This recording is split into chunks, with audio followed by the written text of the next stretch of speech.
you just watch successful people and you see what successful people do. And a lot of times it's availability. It's being able to take the time to make that extra phone call, right?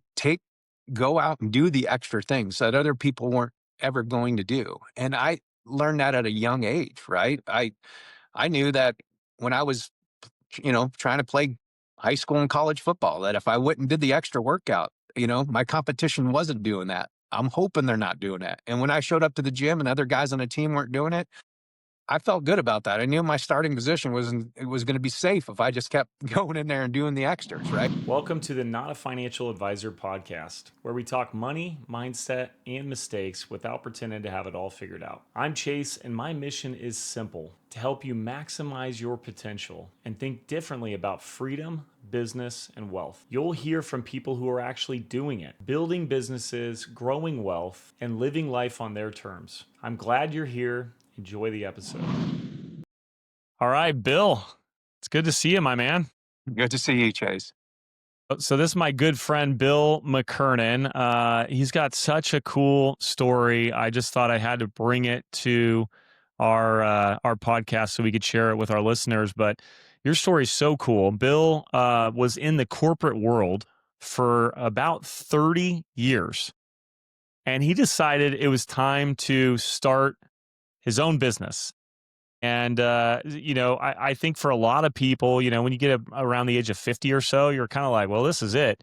But you were telling me, and we've talked a lot over the years. You were just telling me like, it's not too late. In fact, what Bill's done, which we're going to break down here, is he not only started one business, he started it, sold it, and started another business. So we're going to figure out how you did that, Bill, and what you learned and what you didn't, and why you did it. But yeah, I'm just super happy to have Bill on here. We've been family friends for more than a decade. Our kids are actually best friends. They played football together in high school. They still hang out all the time. And I get the pleasure of working with his wife. His wife and I have worked together for about 11 years now. Just a rock solid family. Bill McKernan, welcome to the Not a Financial Advisor podcast, my friend. Thank you. I'm glad to be here. Yeah. Well, hey, let's kind of jump in here a little bit. Like, how did it all start? I think you were telling me when you got out of college, you actually went in, you were going to be like a financial advisor or something? That's right. I had grandiose plans, coming out of college I grew up total blue collar kid. So I thought I knew the world, and I'd always thought myself to be successful, and I knew I wanted to go give it a shot, and got out of college, moved back to Phoenix, Arizona, and got licensed in securities and insurance, and did everything that you're supposed to do. But my approach wasn't there. I was pretty green, and I was showing up to people's house, you know, just scraping by, trying to put gas money in the car to get over to these appointments across town in Phoenix, Arizona. And I'm like, "Yeah, what have you invested? What kind of investments you in?" I go, "I just invested like $5 in gas to get over to your house." So I'm doing everything I can to try to make it work. And so that was my first thing. I knew I wanted to be self-employed from the day I graduated college. I knew I wanted to. I wouldn't say it a fail. I just didn't have the skill set to do it yet. And I didn't have the mentors in place to help me get to the places I needed to be at that stage. There was people willing to, wanted me to be there, but they weren't willing to invest in me to help me grow. I was struggling. I mean, struggling trying to find business. I went through family and friends trying to get them, and did all the things you normally do when you're first starting out. How But long did you do that for? I did it for just over a year, Okay. about a year and a half. And then an opportunity came up in the corporate world, and it was wireless communications. Now, I'm talking back in the early 90s. So this is fairly new stuff. I mean, I'm talking bag phones and car phones and, the first kind of handheld phones that would look like a damn football. Right. So that's I, what. I had a, I had a pager when I was 14 because that's what cool kids did. So that would have been 1997. I had a pager. That's right. That's right. That's what I mean. That was when I was getting into it. It wasn't even digital. Phones weren't digital. They were analog phones, and they didn't. I had sold cell phones, flip phones that could store 10 telephone numbers. The Oh people are like, my God. Are and you no I hope name. you guys just heard that. You're saying it could store 10 ti that was it. That was it. No names, just the Dude, phone you number. had to have been a really important person to be one of them 10, I bet. Yeah, you had to be on up the list, right? So it was fun. I mean, it was amazing. These are Motorola phones, and it was a cool business. But they pulled me in. They said, "Hey, we need somebody to come in." It was a customer service position. They did require some schooling, so I had that. They brought me in, and I figured, hey, I could do this part. Basically 6 o'clock in the morning to 4 o'clock, and I could still do my appointments for my business. I'm not giving up on my business. I'm just gonna make a little bit of income while I'm doing that. And that's really hard to do, as you know. You've been around, you get it, and you see people doing it in your own industry. It's really hard to do two things, right? And I started having success there. They were letting me do uh they would ask me like, hey, there's a holiday coming up. Are you willing to work? And I was like, of course. I'm going to be paid time and a half or double time. Like, yeah, I'll be here. That's to the point where they stopped asking me. They just said, "Hey, what shift do you want? Because I know you volunteer. You're the only one that volunteers every single time, right?" So, was never afraid to work, put in the hours, and hey, if I'm going to make extra free money, I'm going to be there all the time.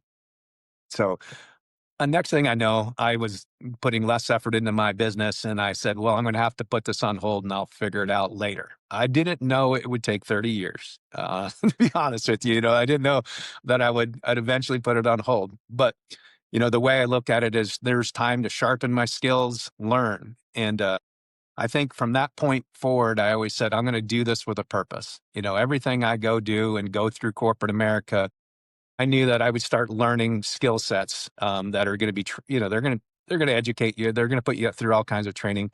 But I always took, I always took it as as a way to better myself, but not just go through the motions, but actually learn something. That was my goal at that point, is let's learn something. Let's go into corporate America. And I mean, within a year, I was in retail sales. Within a year after that, I was going into direct sales.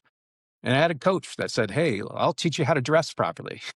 Because when when I was doing my investment, man, I didn't know how to dress. I was showing up when I did my investment, I remember showing up with like a short sleeve shirt and a tie. And people are like, "Wow, you look polished." So I'm guessing in Phoenix, you might have even been wearing shorts. It's probably pretty hot there. oh my gosh, yeah. Back you gotta remember it was the '90s. So it was still pretty much business attire. Even in the direct Sure, sure. sales, man, they wanted some suits year round, down in Phoenix, which was ridiculous. It wasn't until the late '90s that we started seeing business casual start really coming out, and where they would say you could wear dress slacks and a collared shirt. And my gosh, once that happened, it was never going back. Everybody was like, "Oh, yeah, I'm never going back to put a sport coat on again, if we don't have to." So I got to live through all that, but it was Let good me ask times. you something, just because you brought it up and someone might be in sales and maybe they don't know, but you said you went from retail to direct. So we know retail, you're at a store, people are walking in. What is direct? What does that mean? So direct sales is going out for business to business sales. So now you're going to go after corporate sales, and that was that's where you really sharpen your skill set, right? Yeah, I mean, now you're going through some training, and I'll never say bad things about it, because the opportunities that I had were so unique, right? I did really well as I went through that. I always hit my goals and got to go on a lot of awards trips and do all the things that are fun in corporate America. But the cool things was being good at communicating and hanging out with the upper management. They knew that I could handle handle different kinds of accounts, and I started getting to handle all the big sports teams in the valley. So I had the Diamondbacks when they first came to town. I had the Cardinals. I had the Phoenix Suns, and I got to manage those accounts. And you get to meet all of the athletes. I actually had to go through celebrity training to make sure how to handle when you meet with these celebrities, how to handle them properly. It's just basically you treat them like every other person. You don't ever ask for a signature. You don't get fan struck. All the basic things, right? But so cool. I mean, I got to know Charles Barkley, you know what I mean, back in the day when he was at the Phoenix Suns, and some cool things. And I told people, I go, "Hey, Charles Barkley actually called me." And everybody's like, "Oh, bull." That's, he called you? I go, "No, he called me and asked me a question about his phone." This is in like in 97 when AT&T was this is kind of funny. I'm going to throw some really crazy thing. AT&T would just launch, you can use your phone anywhere in the country. And it's like, and you can call you wherever you're at, and you're going to be able to take your phone call. We all take this for granted now, right? But that was like big stuff. And you can use your phone as a pager now because we had digital text messaging. This is all going on. This is just happening in the 90s, right? When we went to digital, from analog to digital.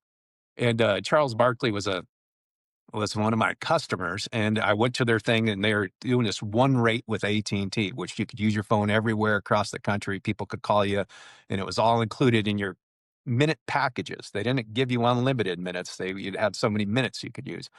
But Charles Barkley, one time, he called me, and then I told the guys about this. We're at a party one night at 10 o'clock. We were watching them play the Miami, and they're playing a game. They get done, and he calls me after this game.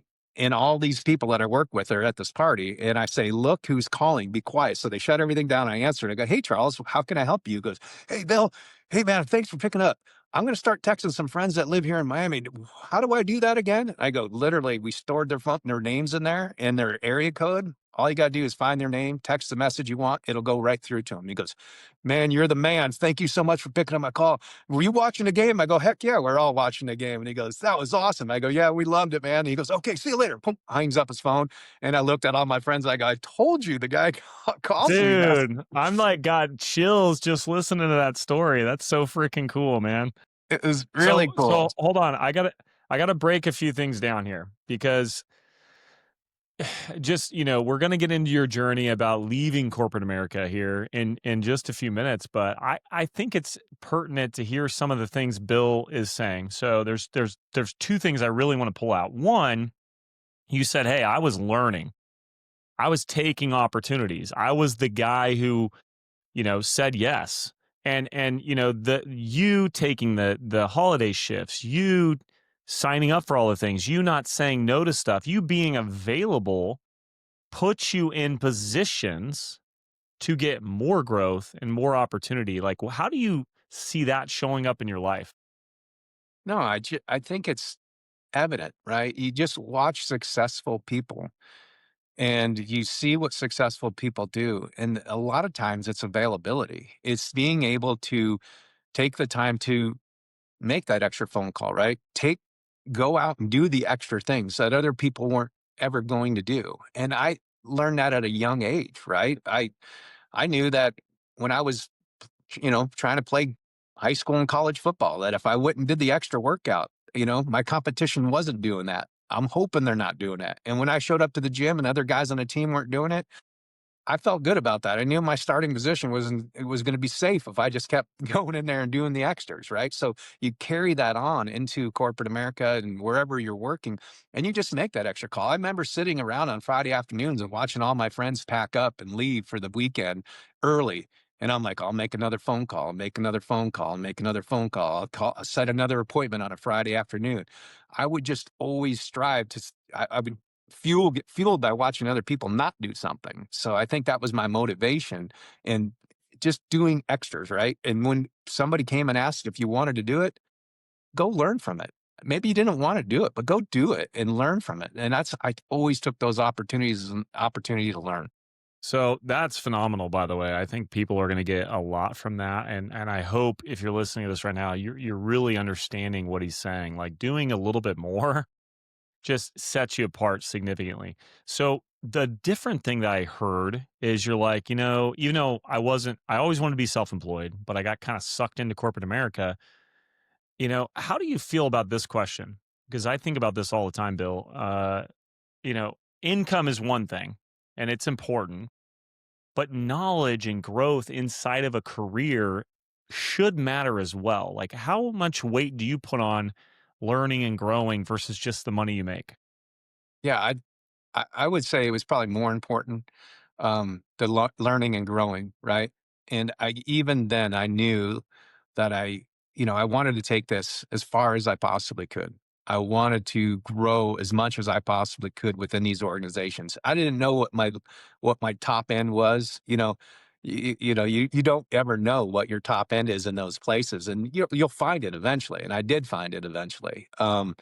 But you're gonna keep growing and pushing it, I just think that's the way, and I'd always ask, I'd always ask, like, "What's the next position for me?" "You've been in this position for a week, let's see how you do here first." And I'm like, "Okay, well we can talk in a couple of weeks then, I'll see how I'm doing then," you know what I mean? But I think that's the desire you should have in anything you're doing in life is, "How do I get better? How do I improve? How do I get to the next spot in my journey or my career or my path?" So, I always did that. Well, I love that. I think that's really powerful for people to hear is because yeah, 30 years in corporate and then you're like, "Okay, I'm ready." I'm assuming the knowledge and expertise and the grind shaped you to, have some success in starting your own business. Let's kind of walk a little closer to the end. Like, when did you realize, okay, it's time for me to move on? Yeah. Well, there's a few things. That was all that sales stuff, but really when I got into managing, like it's called managing dealers or managing franchises. I did that for the better part of my career at the end, where I was actually going out to businesses that were representing the brand. So whether that be a Sprint location that's not company owned, but it's a franchise owned, right? So it's one of those. We called them dealers in that world. Dealers were out there doing it. My job was to go out there and make them successful. So that's where I started learning more about business ownership. And that's where I started driving to learn how to make my dealers or franchises the most successful. And I started really starting to understand business ownerships because I would take my knowledge to them, the business owner of those locations, and they would give me the feedback back what's reality. Great, Mr. Corporate America, but this is a reality. And then I start learning and fine tuning the best ways to help them be successful in their individual locations. Whether that comes down from staffing to, maybe marketing, maybe, different things they can be doing to try to own that area and do better.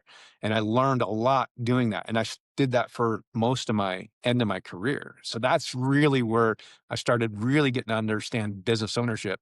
And also in starting to understand, well, man, why is this guy successful and I'm in here I'm in here helping him get super successful, and I'm like, damn, I feel glad I'm helping him because it's helping me, right? Because I'm getting paid on his success, but at the same time I know what he's getting paid and I sure as hell ain't getting paid that, right? All right, So all right. So I got to pause you. Like, well, give me some examples. So what I'm hearing is like you're going from business to business to business because you got to make sure the person who owns this business is doing things properly. But then you're like, hey, do this, do this, do this, helping them make more money. Like, what kind of money are they making versus you at the time? well, again, I was a salary guy plus commission. So you're making $150,000 a year, and Got these it. guys Yeah, are that's start. great income, right? I mean, it's that's a it's great. really great income. Honestly, it's so good, it's hard to move on, right? It is, and you got everything, right? You're all covered, and it's pretty secure, and and that's what I needed at that part of my life, right? I needed that. Hey guys, I paused the video. I paused it super fast. I just want to say thank you so much for watching this. And if you're getting anything out of it, anything of value at all, do me a favor, hit that like button. It helps me out a ton. Thank you so much. And now back to the rest of the show. Well, I failed, like I said at the very beginning. I needed something that supplied, so because we wanted to start a family and do all the things, and I needed some security, and we needed some security while we went through that, and it worked. It served its purpose, and then and allowed Rebecca to get in her career and start having success in her career. And, Absolutely. and that's where we flip-flopped a little bit. Now I'm gonna go take the chance. You got your established. Now it's my turn to kind of restart my original passion from 30 years ago. So that's kind of how that all took place. So hold on. But just other people aren't going to understand that. I'll dive into that, I promise. But real quick, you're making 150K a year, but these people you're helping, what do you what did you discover they were making, or how did you find out what they were making? Well, you see it every month, right? Because you're getting commission reports and you're seeing their success of their stores, and you know what they're bringing in, and you know what their payroll is, you know what their expenses are, because you go through it you thoroughly net vet them out to bring them in and get those locations. You hand help pick those locations. You know exactly what their rents are, what their costs are, what their cost for equipment is. You get to learn really how to understand a business. I mean, Give me inside and kind out. of like a high and a low. Like what you like the lowest one was making what, and the highest one was making what? Yeah, so a subpar location is making $30,000 a month, right? Gross. So it, but you know, and they probably, you know, if you're only making 30, you probably got $20,000 worth of expenses. You know what I mean, with employees and equipment and stuff like that. So they're making a little bit of money. But a good location has those same expenses, you know, 35, you know, maybe $30,000 worth of expenses, but it's doing $80,000 a month. So it's making pretty good pretty good money for, you know, So one of someone multiple on a locations. subpar is making 120 grand a year net. That's their take home. You know, so you're making more than them, but like a really good location's making 500 grand a year. Yeah, yeah, and then again, these are dealers that own more than one location. You know, Okay. I always went and tried to recruit people that could manage more than one. I got rid of people that couldn't, you know, they were tapped out by owning one or two locations. That's where So I brought in people that could invest in those locations and get rid of them. That's the reason I always went to awards trips because I wouldn't settle for the guy that was mediocre. I would try to bring in the guys that could crush it. so So what was your top guy? What do you think they were making? We won't say any names or anything, but like what do you think the top guy was making? I would say I know his payroll paying himself probably four to $500,000 a year, and he was involved, but he was doing what he wanted to do. He was just driving around and you know making sure it was all working, traveling around, checking his different locations out. You know what I mean? And so you're in a position where you're helping this person, and this is the natural thing. You might not have done this, but I've seen this happen in the real estate world all the time. Like someone's in admin in real estate, they make 30 or 40 grand a year, and then they're seeing an agent just get that in one check.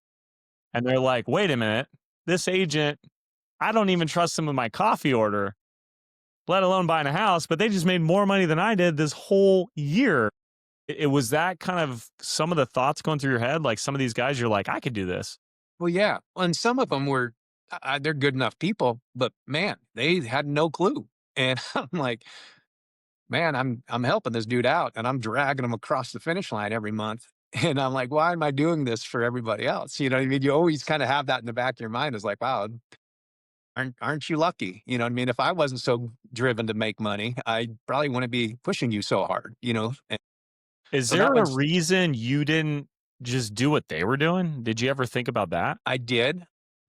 I it just wasn't a passion to go and run those stores and deal with the you know, when I came up here to Idaho, I had an opportunity to come up to Idaho to do the same thing, kind of run a this region, and I thought about that. I thought heavily, and I knew I recruited a lot of people from Arizona to come up here and redo the area. Worked out really good for me because you know, I was very successful, and I got to go on awards trips all the time because we were really successful. And it was funny because at that point in my career, I knew how to play the game with commission. You know, they were, you know, you just want to. We'd open new stores in new areas, and everybody else would open them as fast as they could. I would strategically open one every other month or every month, and that way my quota would be assigned to you. Corporate America stinks, right? They if you're doing well, you get punished because you get higher quota every time. My quota for I covered Idaho, Montana, Eastern Oregon, Western Washington. My quota was equivalent to somebody that covered parts of Denver that had twice the population, and my quota was larger than theirs. And I'm like, how is that? Why is that? You know, they got so many more people covered, and I got to cover it in 10,000 miles, square miles, right? Because when I drove to Montana, it took me forever to get through Montana. As you all know, it's a pretty big state when you go from side to side. And I worked my butt off to be successful, but I just took advantage of the plan. And here's a funny side story of this. So we get done, we grow out the entire area in this for AT&T through these all these areas when they expanded in all these areas, and they bring me to. We're at a awards trip, and one of the president of the company says, "Hey, we really need to talk about our next phase of where you go, Bill. And maybe it's coming to Atlanta, Georgia, and helping everybody else be successful." And I remember looking at him square in the eyes and said, "I don't know that you'd want me to do that." And he goes, "Well, why is that?" And I go, "Because I don't listen to anything you guys say. don't follow any of your rules. You guys chase every metric, and I've chased one metric, and that's success. And that's rolling it out. And I take advantage of everything you guys do. When you'll punish people by putting commission on them. If they have one good month, they get punished and then they can't stay above it. I had to roll out my stores. I had dealers that were willing to work with me because they trusted me. And I rolled them out. So I got a new store coming on all the time. So my quota was always getting boosted by the next store that came on and it was successful. And I never saturated the market. I always kept them spread apart. So that way we wouldn't saturate one store when we open a new store. You guys were saturating all of your other markets with doors on 1 mile apart from each other. I never did that. You guys never came up and checked because nobody wanted to go to a remote part of the country. So I just did. I had my own, my own green This light. must have So been before Yellowstone when Montana was cool. that's right. It was. It absolutely was. And it was pretty funny because he was just like, well, no, that's exactly what we want. We want somebody that kind of can counter what we are thinking. I go, I know what happens to people that do that. Eventually they work themselves out of a job. So I think it's best that I probably stay here until something else changes. And he appreciated my honesty, but that was pretty much the end of that. And that's when I was deciding it's time to move on and start my own thing. So Last thing on the corporate America, because being in that for whatever 8 years or 30 years or whatever the number was, it's interesting that you said you really had to figure out how to play the game, and you also said corporate America stinks. So if you're CEO of the Fortune 500 company and you're corporate America, I would love to know the lessons you take away from Bill, because there are so many things that are like literally sabotaging corporate America from the get go, like you said. I guess, how long did it take you to figure out how to play the game? So for someone out there who's like stuck in one of these roles, like how long did it take you to figure that out, and what advice would you give them? you figure it out pretty quick. And it goes all the way back to the direct sales side. I think I figured it out there. When you're doing direct sales, they always have a new metric. It seems like every couple months they really have an emphasis on this. And you're like, okay, cool. And they'll grind you and diminish you because you're not hitting that metric. But you're looking like, oh, I'm going to get an extra $5 spiff on that metric. And you want me to go out there and talk to them blue in the face on it. And nobody wants the damn thing. So I'm going to concentrate on what makes money. And that's still the activation of a new wireless device. So you get all this focus. Corporate America does it all the time. They get all this focus on this new shiny whistle and they want to make sure everybody's pushing that shiny thing. And you got to just kind of look through where the commission dollars are sitting. What's the best thing to sell? What's the most advantageous? And what are the customers truly looking for at the end of the day? Are they really looking for that shiny new whistle? Or are they really looking for this main device, the core piece that's going to pay you? You learn that pretty quick. And that's where I learned it in the direct sales side and always had success. It's funny because I go on these awards trips and like I'll go back to AT&T. I went on these awards trips. I didn't hit any of the damn metrics, but guess who was a top person across the country was, I was, because we hit our numbers, the real things that actually count at the end of the day, hitting numbers, growing the business and bringing in the most customers. That's what really mattered. I didn't give a crap that I didn't sell a insurance phone plan, insurance on that. Nobody really cares at the end of the day. That wasn't even that wasn't a metric, overall metric, but it wasn't on your success for the year. So I think learning what makes you the most money, but also takes care of your customer. And like my customers were my franchise owners, right? The dealers. And they didn't want to get caught up in telling our people to sit there and, buy this shiny whistles, buy this whistle. They wanted them to get where they sold the device so they could make money. That's where they made money too. At the core of it, it always comes down to what makes money. So you got to stay focused on what really makes money. And yes, I never not tried to sell the shiny whistle, but it was not primary. It was always left to where it really should be in the metric of things. Sure. It should be the You're, second, third, fourth thing. you weren't going to lose a deal over it. So I had a mentor of mine. I say mentor, that's very loosely. When I was in corporate America, working at the Home Depot, he said, "Sales cures all."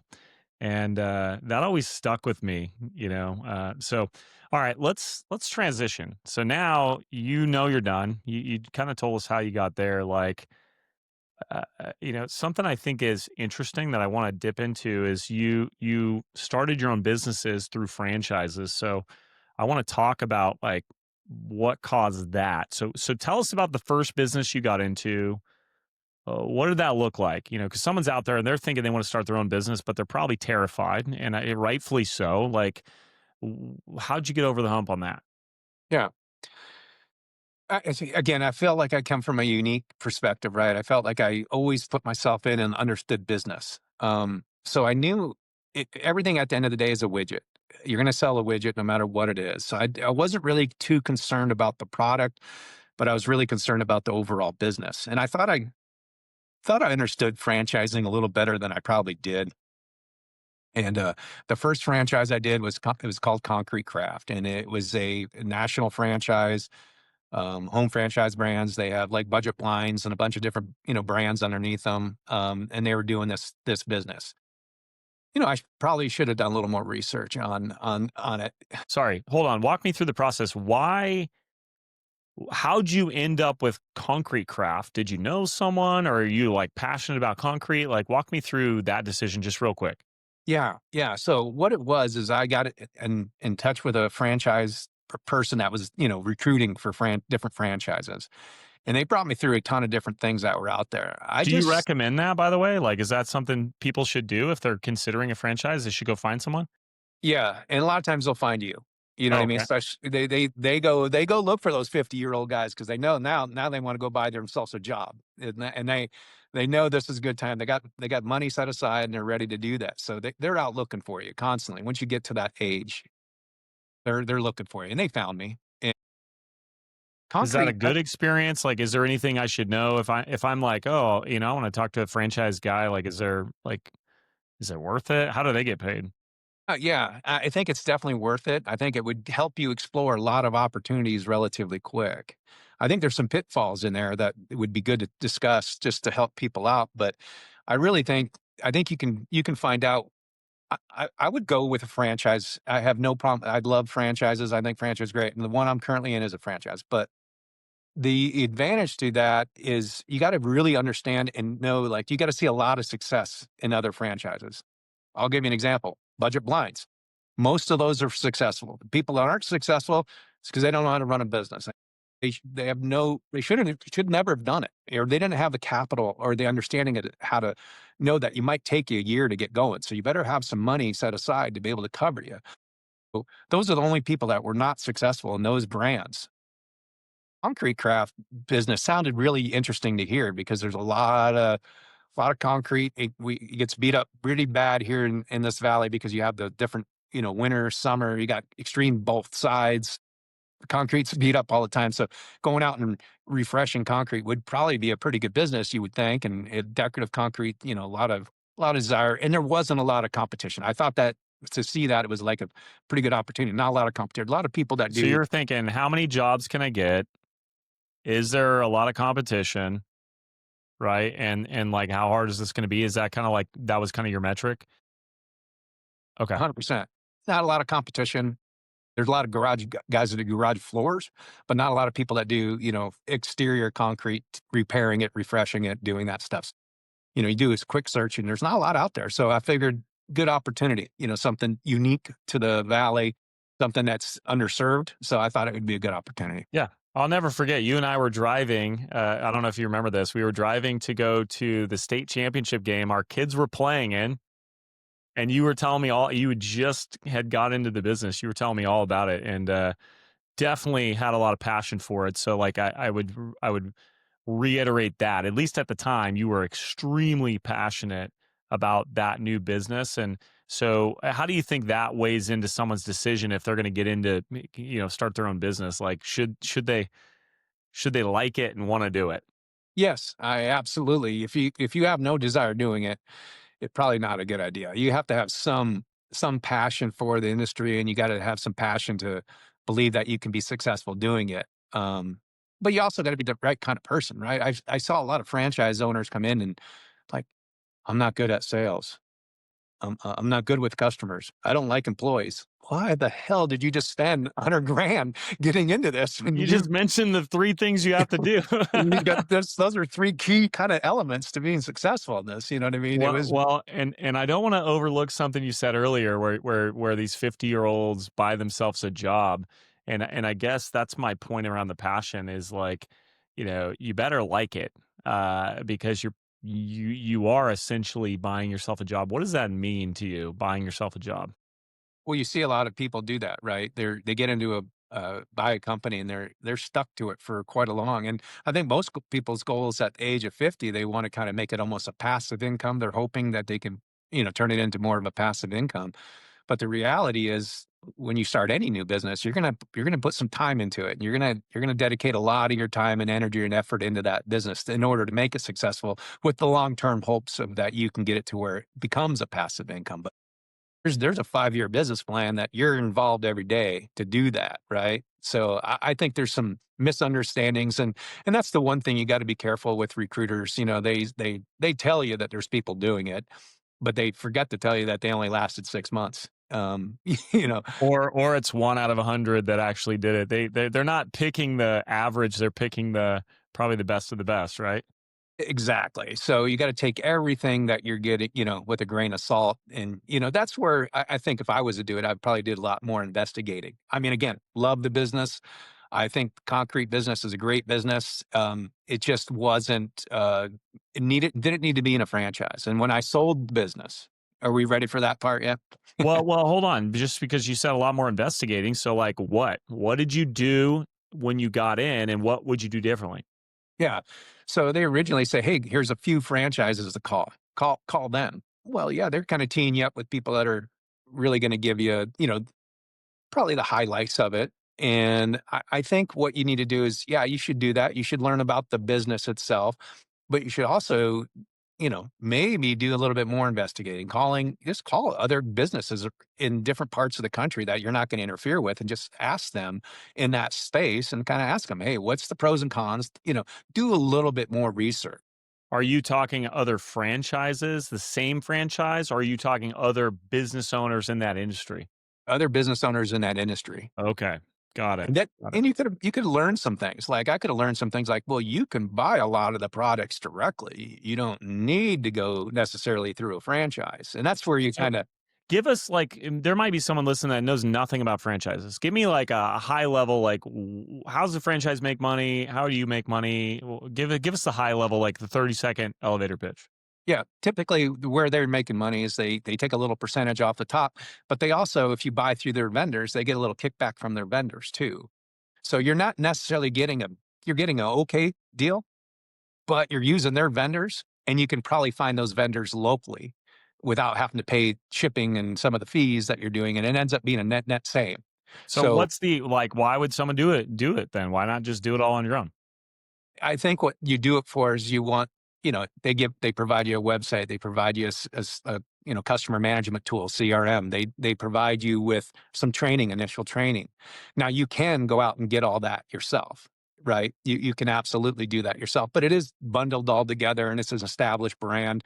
So that then there's some comfort in it knowing that's all there. Now you're paying a premium for that, right? You're paying a buy-in fee to do that. So you got to be a little careful on what that fee is and what their back end support really is going to be once you've made that commitment. So some things, if I'm considering a franchise, like what are they doing for me? And you said like they give me connections, so like suppliers, whatever. They give me systems, training, right? Maybe brand awareness. That's a possibility, right? So marketing, whatever. But that's going to cost you a percentage of what? Is it a percentage of gross sales, or how are they making money on that? Typically, it's a percentage of gross sales. Most franchises are a percentage of gross sales, so Got that it. makes sense. Just so people understand, let's say your business makes $100,000 in sales, and they're going to take what, Say 5%, 10%? 5%. The average probably could be out there. I've seen as high as 10%. Like painting companies wanted 10%. I've seen as low as 4%. And Okay. So let's just call it 5%. So you have $100,000 in sales, and then you need to give this franchise $5,000. Now, by the way, that's off the gross sales. So if you had 2 employees and you paid them both 50 grand a piece, how much money did you make? 0. You lost And 5,000 bucks. you lost 5 grand because you owe 5 to the franchise. So just keep that in mind if you're looking at this, that, gross sales is great, but net revenue is probably the most important piece. So any other tips or tricks you would recommend if someone's considering a franchise, like, hey, ask this, or, I love the technique of like, hey, don't just talk to franchisees, talk to other businesses in that world. I really think that's great advice. So, anything else you can think of before we move on to your next venture? Yeah, no, I think that's those are the key things, right? Is take the time, investigate a little harder, find out, you can ask those questions, maybe ask the right questions when you're talking to the franchises of that franchise, but also just reach around, call local suppliers and ask what they do, what people are doing, and then find maybe some companies that are doing it and ask them questions. I just wish I would have done a little bit more of that research in that directly, because one of the limitations is we weren't allowed to do garage floors because of the franchise agreement with another franchise that was able to do that. So during the winters, it made it really slim. And that's the only thing that really I didn't like about that business, was I was kind of limited on some of my offerings. So during the winters, it could be pretty slim if you can't still go do, outdoor work's done from basically typically November through February. So you really need something that can kind of bridge that gap. And doing garage floors, you can do pretty much throughout the year, unless it's super, super So, bad weather. if people don't understand what you're saying, and I want to make sure I understand it, what you're saying is you signed a franchise agreement, and part of the agreement was you're not allowed to do garage floors at all because they had a different franchisee with a different business that they gave the whole territory to. Is that what you're saying? That is correct. Wow. How long did it take you to figure that out? Or did you know right up front? Yeah, I didn't understand how, they didn't want us doing it, right? And they let us know right away, but I didn't realize that how much that would hurt during the winter until you actually are on board, right? Because you can see those guys still working all year long, and you're like, uh, I got to go do a basement. I got to drag thousands of pounds of equipment down into a basement. I'd much rather be working in a garage, than dragging all my stuff down, because it took 3 times as long to do what we were doing versus doing a garage floor. So Got it. Got yeah, it. Well, I mean, look, I hope you probably just saved some people a lot of heartache, and I don't know how this would pertain to other industries, but long story short, you got that franchise going, you got it running, you decided to sell it, right? So walk us through that. Like, what caused you to sell it? I think it was some of the things you were talking about right now, right? the limitations. I really came down to some of the limitations, and those limitations hurt you as a business, right? When you can't keep yourself super busy in the winter, you end up losing employees. So in the spring, you're restarting it, and you're restarting it every year. It turns into Groundhog Day every spring. You're starting over and over and over and over.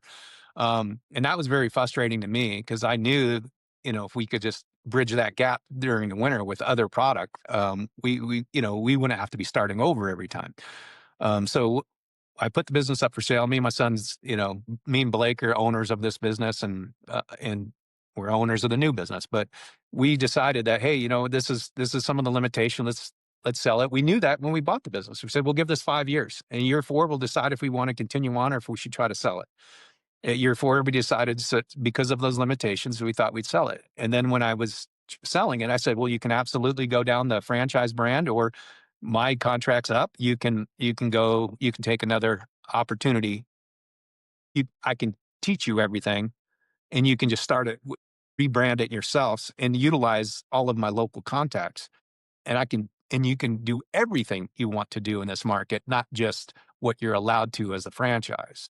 So I was able to position it so when somebody came in, and this year, I was able to position those options, and customers love options, right? So when they had that option, the person ended up ultimately bought it without going down the franchise route, and I was able to cancel the franchise.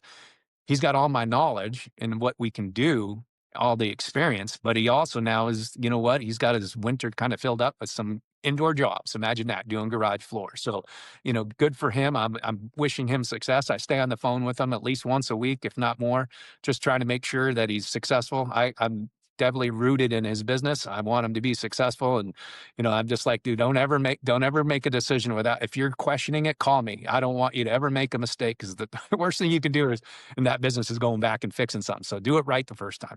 Now we don't have to like go into exact scenarios, but like, did he? Did you sell it like cash up front, or is it like is he paying some of it off, or Yeah, no, and it was actually worked out really well. We had about 4 or 5 different people that were kinda going through, and he came with a full cash offer, to get it paid once and done. So he was one and done, paid. I didn't nice, finance anything.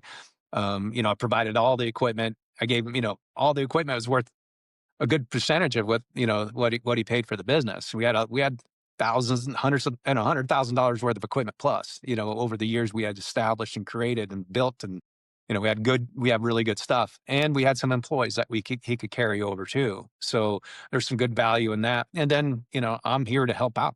I got a process, and I had all the contacts, all the manufacturers, and the ways to go ahead and do this at a lot more reasonable cost than going through a franchise. So I got those prices down to where our cost per square foot were very reasonable, but makes us super competitive, but we're offering a superior product. So he was positioned well, and it worked out well. A full cash offer. I was able to close the deal. Then I stayed on for 2 months and helped him transition into the new business and nice? Was make that him like successful. a freebie thing, or did he pay you, or was it like a part of the deal, or I was It was part of the deal, and I put that in there, and a lot of people charge for that. I didn't charge for it, but he's also taking care of me. If there's any warranty work that comes up from the work we did, he's helping me out super nice? fairly if anything comes up. So that was kind of a trade-off. We made a kind of a handshake agreement on that part. Okay, so this is interesting because you kind of are like, ugh, I don't know if this franchise thing makes sense. And even with all that knowledge, like you decided to partner with another franchise. So what are you doing now? Yeah. So yeah, again, doing some research. Now this time I'm a little smarter, I think, from my past experience, and I want to try to find, something that's next. But you look at the garage door space. We don't.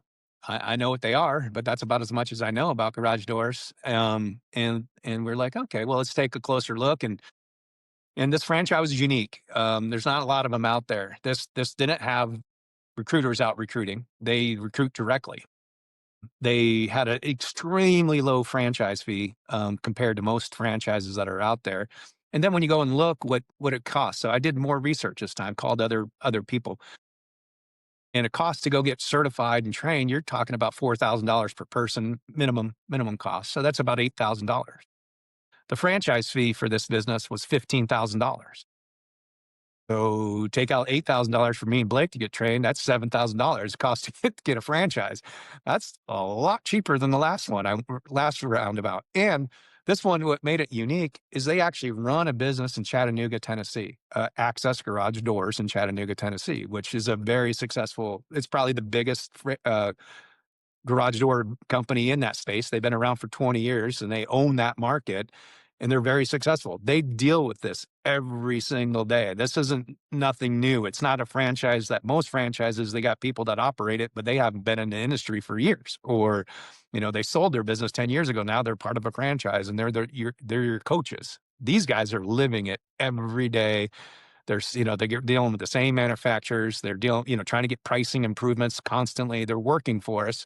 And that's their motivation, right? They want the more franchises they can get, they can keep bundling our prices down. It's kind of like almost buying into a buyer's group in a sense, as what this has turned So let out to me be. let me break that down real quick because there's a fundamental difference I'm hearing here. So if I'm Access Garage in Chattanooga, Tennessee, I'm actually actively working on stuff. I bring on a partner, a franchise, another franchise. Now we have more volume, we have better buying power. My business in Chattanooga gets better buying power. That's what you're saying, right? That's the goal, right? That But is the let's goal. go back to a different scenario where if I get a bunch of, let's take the concrete ones, I get a bunch of concrete people and now I can drive prices down, which means I can make more money when you buy stuff from me. Damn straight, because those prices never went down. So that is like that's kind of a nuanced little thing people probably need to consider is like what are the incentives for the company that I'm buying into? I think that's a really interesting thing to look at that you probably wouldn't even consider without the knowledge you just shared. That's really neat. It is very unique. It is extremely unique. There's nothing out there that I know that's like that, where that's their kind of their methodology. And these people, Access Garage Doors are just great people. Salt of the earth, Tennessee kind of guys that you would definitely want to hang out with any day of the week. They're just good people. They're super anal. They have everything you could ever dream of documented, every process, you name it. Just the craziest thing, like, "Oh, man, I probably should get a form for, setting up financing with a dealer." "Oh, yeah, here you go, got it." Anything you could dream up, they've got and developed and created, and they have it handy, and there's a place to go find it. I mean, everything. These guys are super the support is second to none. They're just really good people, and they're all in it to win, and for all of us, and not just them, but for all of us. So it's a very unique situation to be in. So I'm guessing when you start a new franchise, you don't just like, okay, you know, put a thing on Google and you like just let the business come in. Because you've successfully started two new franchises in a market, like what are some things you've learned? Like, did the business just flood in right away, or do you have to work hard? Like what should I expect? Yeah, yeah, no, this is like any this is garage door space is more like a realtor space, right? There's a lot of them out there, and there's a lot, right? So you got a lot of competition. Concrete space, not so much. I could put a pretty picture of crappy concrete and really nice looking concrete out on social media, and I'd get a lot of leads from that, right? Pretty Really? easy. Okay. Yeah, no, I mean, I thought I was a really good marketer. I just thought I was patting myself on the back that I knew what I was doing. Well, it was just that easy. That space was a little easier. I can put a lot of pretty pictures out there on Facebook or Instagram or social media with Access Garage Doors. I don't get a bite. You know what I mean? There's a lot of competition out there, so you got to really hone your message. It's a more you really got to go out and do all the things that need to be done. You got to go out and meet people. Join every association. You got to you got to have a face. You got to be. I'm in B&I groups. I'm in everything you could possibly join, and I've done this all since August. I'm in every single thing. Same thing I talked about earlier in my career. You know what? I'll go to one more. I'll go to one more meeting. I'll go to one more place. I'll stop by one more stop and do these things. And I still live that to this day. And I think that's what drives success. But it does in this business, it requires a lot more well-rounded marketing approach. You got to be doing everything, and you're never going to be great at anything, but you got to do everything. So we got Google, we got everything going. So just to recap for some people, like you said this earlier, but I think it's worth bringing up right now is like if I asked you what do you do, you'd be like, well, I own a garage door company, and so my mind is like, oh, he repairs garage doors and installs new ones and all that. But the reality is, what you do is you have to sell your business every day. You have to go find business every day. So do you have any thoughts on that? Like if someone's looking to, I can't really think of a business where you're not selling something. So like what are some things that like just if you had to give the lay of the land of like, hey, this is what you should be prepared to do. Like what are some like survival guide for someone that's going to start their own business with a franchise or without? Yeah, I think really what it is don't settle, right? You don't. Okay, I'm going to do this marketing plan. I'm going to live with that, and I'm just going to hope it works out. And you know, it's really slow, but I got a marketing plan going. Well, as that marketing plan might not be working for you, and that's maybe not all you need to be doing. So you got to be constantly every day reinventing yourself and doing more than what you thought you were capable of doing. And if it's not working, get rid of it and try something different. I've already gone through a couple different web, our Google managers. I've gone through a couple of those with this business. I've gone through different marketing campaigns. I've tried a lot of different things out. And in just 8 months, we've tried everything and we're going through everything. I got new things going for this spring. I'm spending more money than we probably making, to justify it right now. But we're going to make this successful. but you can't sit back and hope it happens. I see too many people come in and, they feel that they've done something so they can check out, they can have a good fun weekend. That that's not how you start a business. You got to drive and you got to put the effort in and find the things that work. And it's different for you, right? As an individual, I got to go out and go to association meetings. And I went to a new group yesterday. Never been to it. Went to a new group yesterday. They allow you to give your 30-second commercial. And I gave my 30-second commercial, and I got 2 or 3 people walked up to me afterwards and said, "Yeah, we need some help on this or that or this or that." That's what you need to be doing. You can't just settle back. I would have much rather got back home and finished up some things I needed to do in the office. But you know what? I went and did that, and I was able to talk to a few people, and now we got some opportunities coming from that. And it's kind of like, you ever watch the movie Yes Man with Chip, right? Yes, You know, great movie. dude, I am yes man. I am literally, yeah. You know what? I got a meeting you guys should come to. Yes, yes, man. I'm coming. I'm coming to do anything people say. I had a friend of mine say, "Hey, I'm going to a golf tournament." I'm like, "Gosh, dang it! It's for a charity and a bunch of business owners. It sounds great." I go, "Yes, I'll come to the charity event for you, and it costs you whatever some money to join." During that round, there's a contractor out there on the 18th hole sponsoring a hole that they do contracting. I walked up, go, "I don't know who your garage door guy is, but I'd love an opportunity to work with you if you ever come across garage doors. Because, matter of fact, we do have some. I'd love your business card." Gave him a business card. It's going to be potentially, we're still working through the details and it's, not done yet, but it right now could be, there's multiple doors and they want really high end doors. It could be the biggest sale that we've done. And what it's priced at right now, if that closes, which should close in the next few weeks, knock on wood, um, if we close that sale, it'll be our biggest sale that we've ever done. Wow. Again, just yes, I will do it. Don't sit back and think that you've done enough. I don't think I will not be happy until we get to hit our goals. And hitting your goals, you need to put the work in. So I guess that's the biggest thing you can do is you got to keep striving to find the right marketing for your individual business and industry.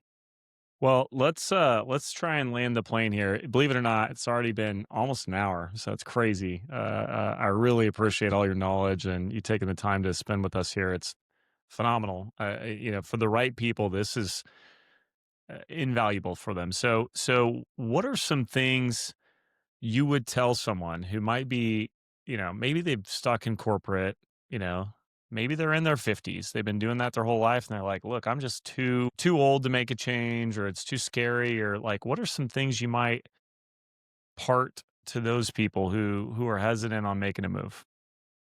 Yeah. I think there's some things, right? There's some people, uh, you know what? You probably should stay in corporate America. There really is. I'm sorry. You think okay, I did a sales role my whole life, so I should go start my own business. Well, you don't know anything about finance. You don't know anything about product. You don't know anything about inventory. You don't know anything about managing people. Me, and that might not be a good fit. It really might not. Um, but then Well, there's hold on, just a caveat here, real quick. And I'm going to put words in your mouth, but if you don't know how to do all those things and you don't want to learn, bingo. yeah. Because I know who you are and I know how you operate. If you're like, well, I don't want to do any of that, like, then definitely this is not for you. So, but keep going. Sorry to interrupt you. No, that's the key thing. If you're not willing to learn, or you're not willing to bring somebody on that has the capability of doing those things, then if you think you're going to be the man and the only man, then you better have some humble pie and know that just because you were successful in sales doesn't mean you'll be successful in this without getting yourself surrounded by the right people or willing to learn. Right. So, Awesome. yeah, Awesome. So then, is there some like, if maybe I don't know what I want to do, like, is there a place that I would go explore? I know you said these people just hunt me down, but maybe they haven't hunted me down yet to start my franchise. Like, is there a place you would say, like, yeah, here's some resources that have helped me? Is there anything that comes to mind at all? yeah, yeah. I think there's a couple different things. There's a lot of different kinds of franchises out there. There's we went the trades route, and we went the trades route simply because the bars sometimes set a little bit low. You know, follow up, good attention to detail, being able to follow through with sales. You know, doing the things that are some basic things but need to be done at a high level. So that's the reason we stayed in the trades world. I think there's we can exceed in that. There's always room at the top, and doing stuff at the top end, doing it right all the way through. I think there's room for people, companies at the top end of doing it right. Um, Well, but there's just a other. side note on the trades route, I was just going to say resources. You can go to artificial intelligence and ask all the questions you want and probably get tons of answers. And one of the unique things about the trades route is like if there's going to be disruption from artificial intelligence, the trades route's probably one of the last things to get disrupted. When we got robots out there installing garage doors, yeah, you're going to be a little bit worried, but I'm assuming that's going to take longer than like someone responding to emails, you know? That's So correct. you got a little bit of insulation. That's right. And the funny thing is yeah, I see that coming. I mean, you got to look in the future, and that's one of the things we looked at. Is it's a little bit more insulated from some AI technology. Your marketing, it's all going to be down there. So it's kind of a twofold, right? You got to get in the AI to be on the marketing side of it. But then, as far as the face to face and installation side of it, the next thing is robots, right? That is the next thing. I mean, robots are coming, but you need, and who knows if they're going to be being able to drive, right? So you're going to need a tech to be able to drive into location, have the, probably converse properly, do the things that need to be done to set yourself apart. But then your robots in there doing what takes us 2.5 hours to install a garage door, they're doing it in 30 minutes. So that is coming. And we got to be prepared for that, obviously, in the future. Those are all future planning, but we want to build the model to where we're the go-to people. But what our workforce looks like 5, 10 years from now, who knows? But right now, AI is definitely going to be taking over all the marketing. So we gotta be trying to stay abreast of how to be competing with the 1,000 pound, 10,000 pound gorillas that are running around this valley, the gigantic companies that are embracing that right now, and we're trying to do it at a fraction of the budget, right? So we're trying to do our best to stay with them, but we gotta the marketing part is going to be difficult to stay with them in the Bill, time. I'll just point out something you already did, which is like, AI and money can't part relationships. So just like you happen to be at the golf tournament and the other guy happened to be at the golf tournament and then you guys met, like AI can't disrupt that, at least yet.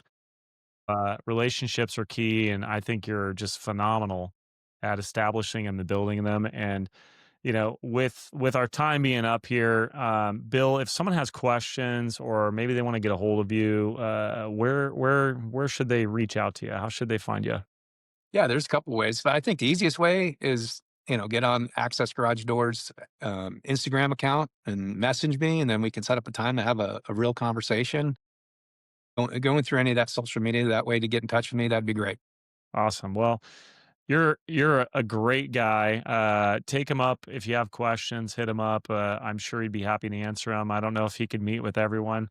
Full disclosure, who knows? Maybe 5 people watch this. Maybe 5,000, 50,000 watch it. I have no idea. So be careful. But yeah, go follow their company on Instagram. Reach out to them if you have questions. Bill, I just want to say thank you for the time and the wisdom and knowledge. And your story is just super cool. And I'm so happy to be able to share it with other people. So thanks, man. It was my honor. I mean, I got inspired listening to Mike and you guys on your podcast earlier. It was obviously my honor to jump on here and be on it with you. So thank you for inviting me. Thanks, man. All right. Yep. Have a great day, Bill. And thank you so much.